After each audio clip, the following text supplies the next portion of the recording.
given your time spent in Japan. It is, and just looking how Russia got here. The loss earlier against Team USA by 5 points to 24, and the Japanese, well, they had a good win yesterday against Wales. A couple of losses there, and in particular against Portugal, where they have been the form team, now one of the core teams back on the circuit for next year, Keith, and that for me is a real achievement because that's what they wanted to do in Hong Kong 7 days ago, and they've backed up well in this tournament in Singapore. Referee Federico Anselmi from Argentina. As I mentioned earlier today, he just hops across the border for the Rio Olympic Games, where he'll be one of the 24 referees and referees assistants controlling the sevens when it returns to the Olympic summer program. Russia in the red against Japan in the dark blue, and this is a shield semi-final of various levels of competition here as teams progress through on their win-loss record, and teams drop off with the same ruling. This is the 4th level of semi-finals. It's the shields at stake for the teams that win here and go on and win the final. Play advantage. Number 1 for Japan is their most prominent player, probably Lemano Lemeki. And here's another good one. He had a great tournament last week, number 7, Katsuyuki Sakai. And there's some lovely players on both teams here. Yeah, great defence there from Davidov, the captain for Russia, taking the player out to play. Now they get possession through Ostroshko. And here is Ostroshko now in midfield. Number 4 is Lazarenko. Up to halfway, they come. Babayev, Mikhail Babayev. Halfway line still. Ostroshko. Taxing on the players as well. 3 games yesterday, this the second in very humid conditions, so we need to explain that. As Ilya Babayev, 30.6 tries, 10th tournament, and just a little mistake there, an error from both teams, not respecting the position that they have.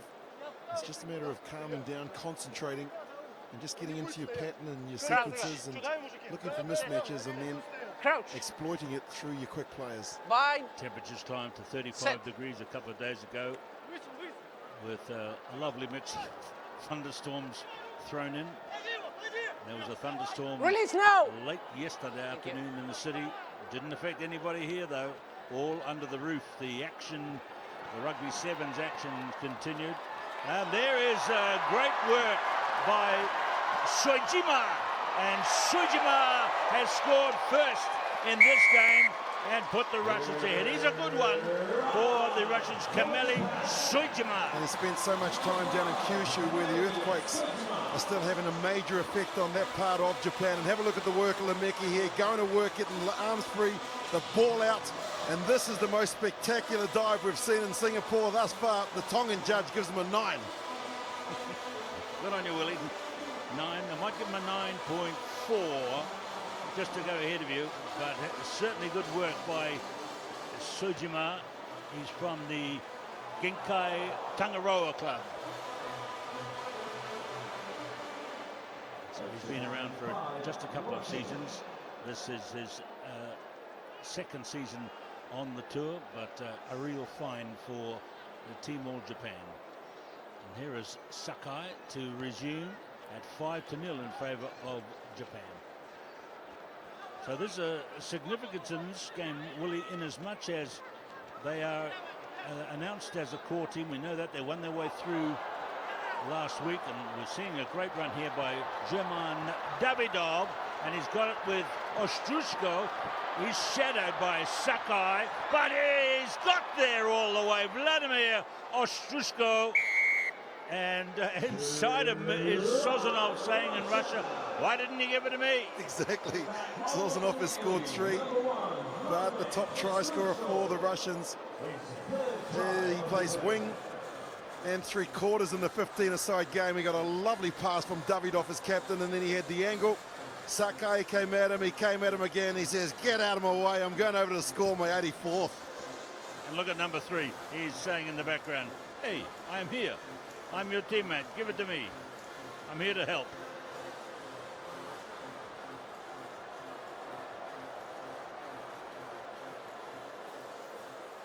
He is quite a player, isn't he? The significance of the game I was explaining is the all-time Russian top try scorer is that the Russian team are at the bottom of near the bottom of the players who are core teams that travel around the whole circuit. Now the Japanese team won their way onto the full tour next season, so they will replace one of the core teams.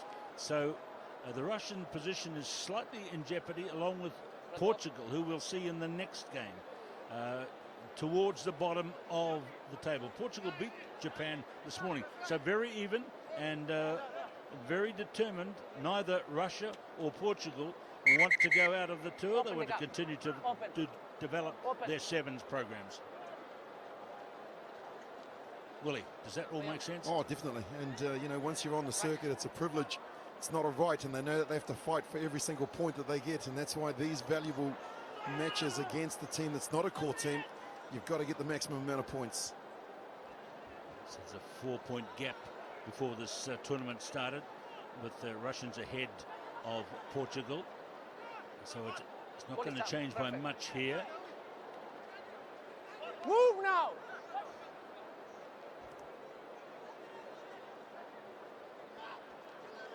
The ball now is Vladislav Zozanov. Rock! Release! 5-all, and there's a Russian player down, as you see, and they're being attended to, so they've only got 6 on the park at the moment. It's 5 for Japan. Number 4 is Kurazuru. Sakai's defense this time is good, and there's a really hard hit by Japan and one of the Russian attackers, but they're back inside their 22, trying to break out via the long way, but it's been taken by Lemeki, and if he gets the ball, he always finds a lovely angle away from perhaps the necessary way, the most logical way to the line. He's the try scorer, but give it an assist to Tengeri. Have a look at this, Lodin Tengeri. He's the man that gets the ball here, number 2 for Japan. Gets it straight away. Give it to where the space is and give it to where the finisher can get to the try line. And the poor old Russians, well, they just couldn't get a man into space. Very good. Mr. Yuri Gagarov, you're referring to there, he's not playing in this game, Willie.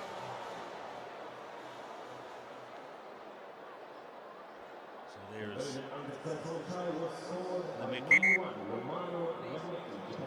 You've seen that from him so often. He doesn't always come back to run straight in and go under the post. He'll fly at the corner or wide out against the run of play, against the logic of the movement that's going forward. Just seconds to go till halftime here.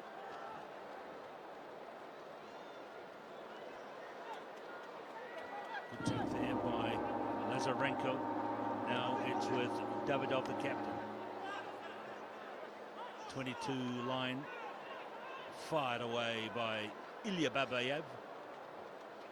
And there's been a bit of tape added to Ostrushko. Rock! And Give the ball, please. Thank you.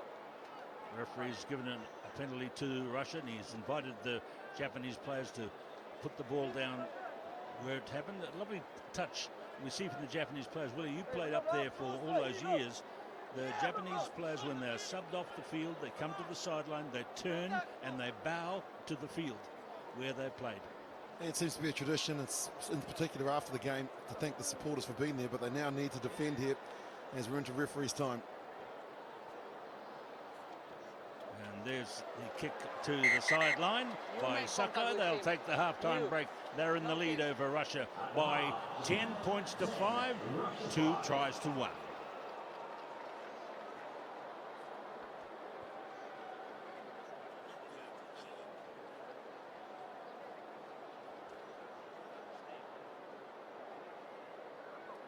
Well, let's take the game to you, our fans.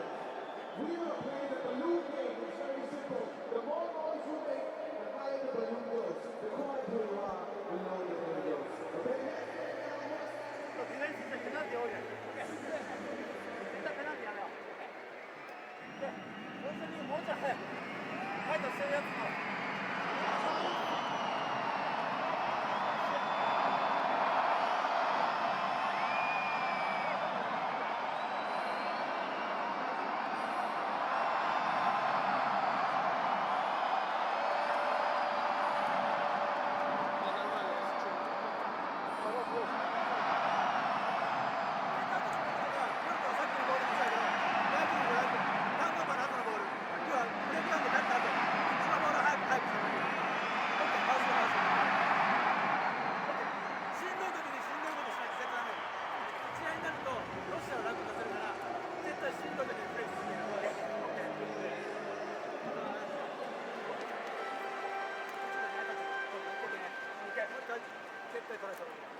Okay.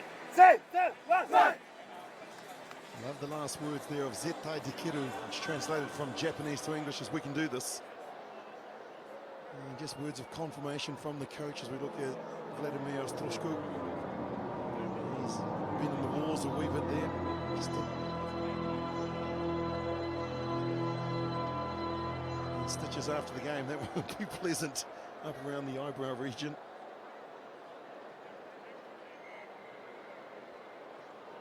Second half begins. Japan against Russia. This is a bold place. They're playing off for a place in the finals against Wales. And here's a very good run by Babayev. And a nice run, Ilya Babayev inside the 22. The Russians coming towards the 22. The Russians in possession now. Bondarev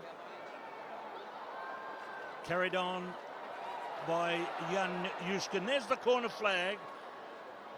Babayev flinging it wide now out to Ostrushko, and Ostrushko took the bang on the head, and that doesn't affect him.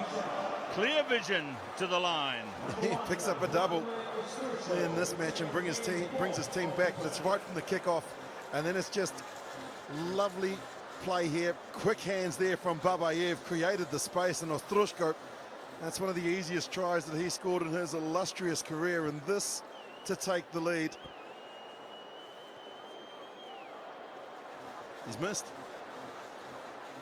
So perhaps his vision slightly impaired on that one. We'll give him the benefit of the doubt, but two great tries. He's done all the scoring for Russia so far. Vladimir Ostrushko.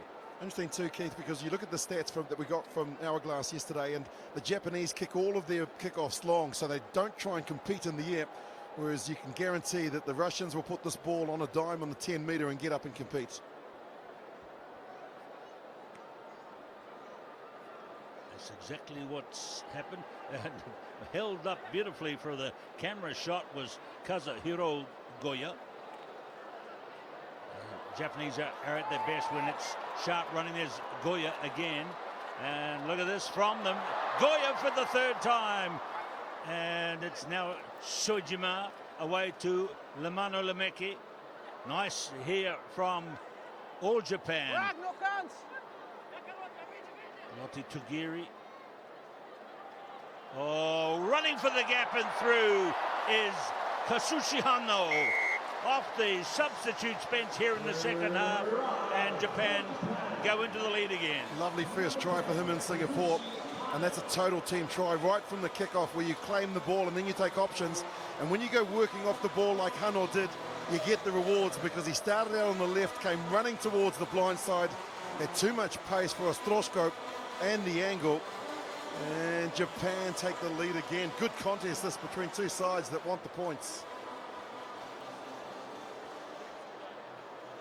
Conversion attempt is on its way. It's out to the front, but they have the lead 15-10. Russia still well in touch. A 7-pointer would grab them the advantage again. 4 minutes to play. Watch this kickoff, Keith. They'll kick long again. They back their defence, and that's really just giving possession away. Very good chase, however, Willie, by Tokunaga, who's come off the bench onto the field, and the Russians are a bit discombobulated back there. And Willie Losay just putting down his dictionary for the moment. Up it comes to halfway. Good run here by Sozanov, and now he's given it to Mikhail Babayev, lost forward. Referee is Anselmi from Argentina. Discombobulated. I'm just looking that up. I'm at Discom. What about tackle? That's the 3 Ds. It's a tackle. And look at the completion rate. Pretty even here, and as I say, that defensive kickoff that the Japanese use, where they get up and they did compete, they won the ball back, but then you run the risk of these sides that are not afraid to try and break out from their own quarter, and that's exactly what Russia have done. We've seen some subs coming on now. Should explain there, ladies and gentlemen, it's one of Willie Losay's best after dinner jokes. What are the 3 P's of rugby? Possession, possession and pace. What are the 3 Ds? Dackle, dackle, and dackle. So here's Lemeki again. He's got that great body switch. He goes straight.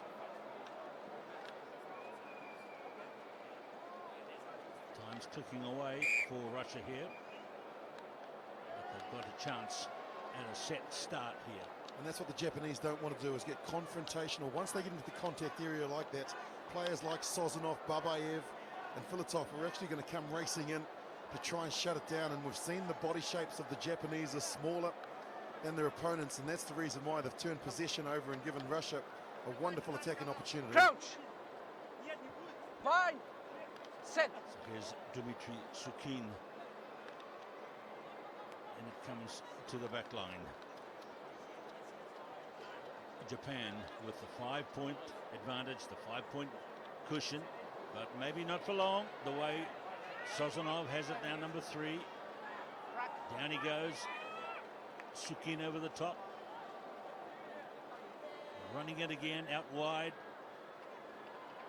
Filatov into the game. Bondarev, good tackle. Oh, might have been an early tackle there by Sakai, was it? Here comes Lemeki. Anything could happen. He took the tackle, onto the floor it goes. They're only 15 metres out from their own line and lost forward by Hikusaka. No, they're playing on. Oh, what a gymnastic leap there, but lost forward, halfway line. These guys are getting desperate now. Yeah, tired as well. And of course, Sevens will be at Rio de Janeiro in August of this year, the Summer Olympics. And Goya, he might be actually competing for the hurdles here. There he goes, straight over the top.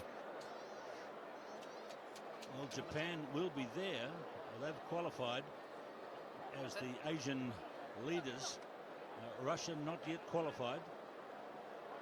Yeah, of course, it's in Monaco, 16 quality teams. You've got 2 from Oceania and Tonga and Samoa. Of course, Canada yet to also get there. Russia are there, Zimbabwe.